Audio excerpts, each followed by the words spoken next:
होगी सीईटी की वैलिडिटी? क्या बदल जाएगा राजस्थान का कंपटीशन?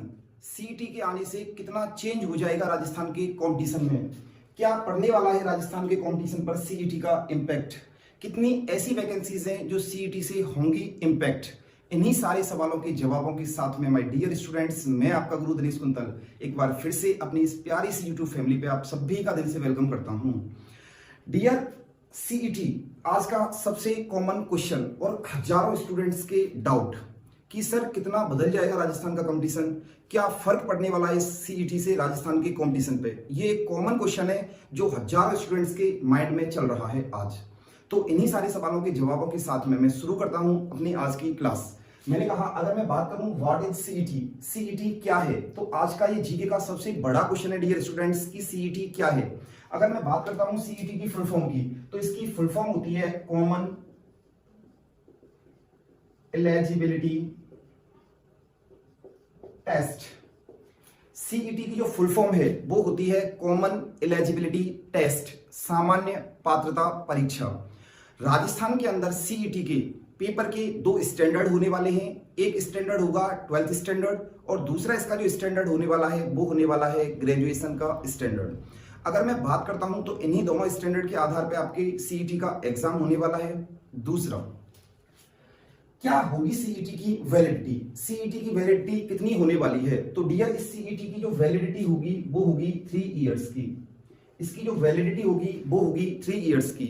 अगर आपने सीईटी का एग्जाम दिया है तो इसके बाद में सीईटी के अंदर आने वाली जितनी भी राजस्थान की वैकेंसीज हैं उनके लिए आप अप्लाई कर सकते हो 3 साल तक। उनके लिए आप 3 साल तक अप्लाई कर सकते हो।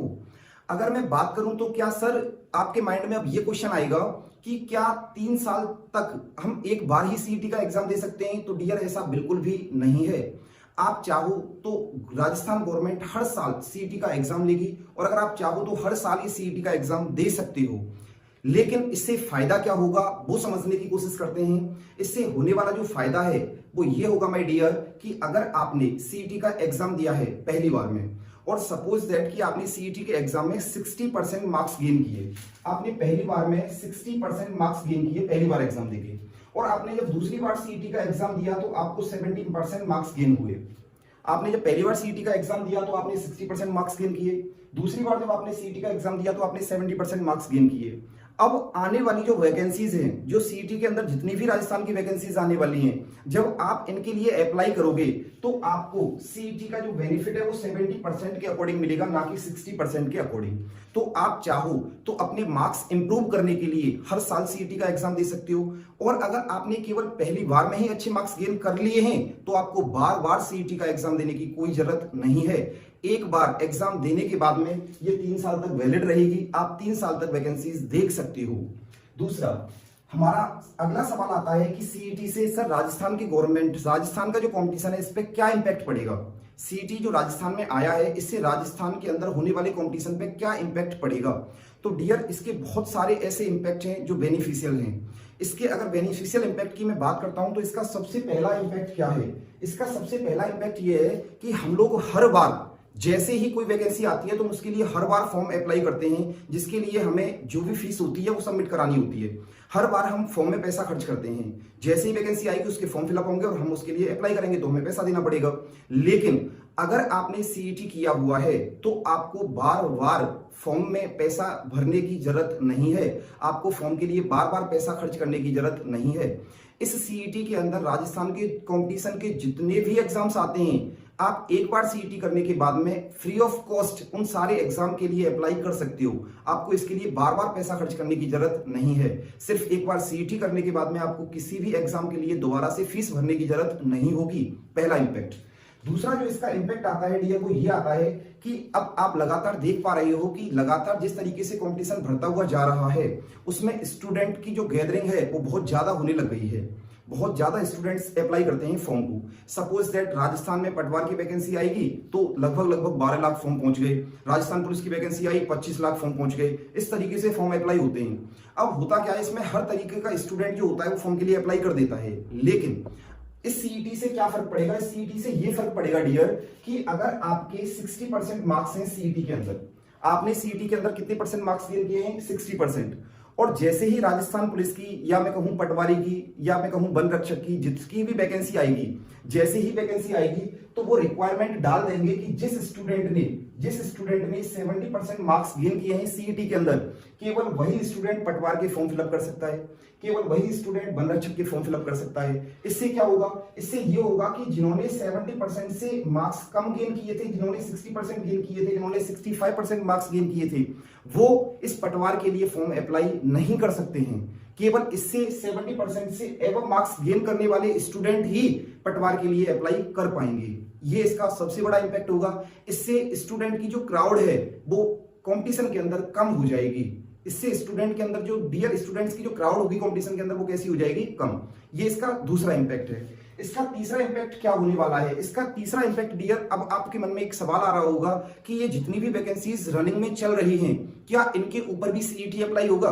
तो डियर ऐसा नहीं है।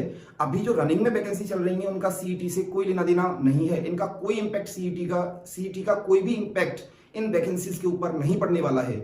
लेकिन इससे आगे आने वाली जितनी भी वैकेंसीज होंगी वो सारी वैकेंसीज का सीधा सीधा इंपैक्ट होगा सीईटी से। इसके लिए आपको पहले सीईटी जो है, इसकी जो सामान्य पात्रता परीक्षा है, इसको अप्लाई करना पड़ेगा, इसको क्लियर करना पड़ेगा, इसको क्वालिफाई करना पड़ेगा। और इसके लिए मिनिमम मार्क्स का कोई अरेंजमेंट नहीं है। जितने मार्क्स आप लेके आते हो वो मार्क्स आपके इंक्लूड किए जाएंगे। ये इसका सबसे बड़ा बेनिफिशियल पॉइंट रहेगा, ताकि स्टूडेंट की जो क्राउड है वो क्या हो जाए, कंपटीशन में कम हो जाए। अगर मैं आगे बात करूं तो how many vacancy will be infected, इससे कितनी ऐसी वैकेंसीज हैं जो प्रभावित होंगी। अगर मैं बात करता हूं डियर तो सीईटी से हमारे राजस्थान की 24 ऐसी वैकेंसी हैं जिनका सीधा सीधा लेना देना होगा सीईटी से। 24 ऐसी वैकेंसीज होंगी जो इससे इफेक्टेड होंगी, इसका प्रभाव पड़ेगा सीधा सीधा। तो इसके लिए डियर आपको पहले सीईटी का एग्जाम क्लियर करना होगा। आप जितने मार्क्स लेके आ सकते हो उसके अकॉर्डिंग आगे की वैकेंसीज में आप अपने फॉर्म अप्लाई कर सकते हो। ये है आपकी सीईटी। और मैं अगर आगे बात करता हूं तो क्या टेक्निकल और नॉन टेक्निकल दोनों ही वैकेंसीज पे सीईटी का इंपैक्ट होने वाला है? तो डियर ऐसा नहीं है। इसका टेक्निकल वैकेंसीज से कोई लेना देना नहीं है। ये सिर्फ इंपैक्ट डालेगा किस पे, नॉन टेक्निकल वैकेंसीज पे, नॉन टेक्निकल वैकेंसीज पे। और इसका एक और बेनिफिशियल पॉइंट मैं आपको बता देता हूं सीईटी का, वो ये होगा कि हम लोग क्या करते हैं बच्चे कि जैसे ही वैकेंसी आती है हम लोग अपनी तैयारी स्टार्ट कर देते हैं। जब तक वैकेंसी नहीं है हम उसकी तैयारी नहीं करते।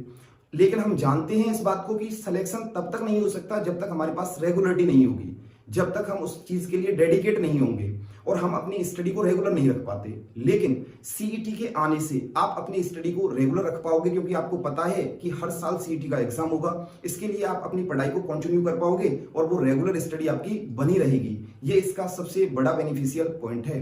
तो जितनी भी इंफॉर्मेशन मैंने आपके लिए देनी थी डियर वो ये थी सीईटी के बारे में। अगर अभी भी आपके मन में कोई डाउट है तो आप मुझे कमेंट बॉक्स में जरूर बताएं, वो मैं आपका डाउट क्लियर करने की कोशिश करूंगा। दूसरा, जिस स्टूडेंट को अभी तक इसके बारे में नहीं पता है आप इस वीडियो को इतना शेयर करें कि सभी स्टूडेंट को इसके बारे में पता हो जाए कि सीईटी एक्चुअल में क्या है। इसी के साथ अगली वीडियो में मिलते हैं। Thank you very much.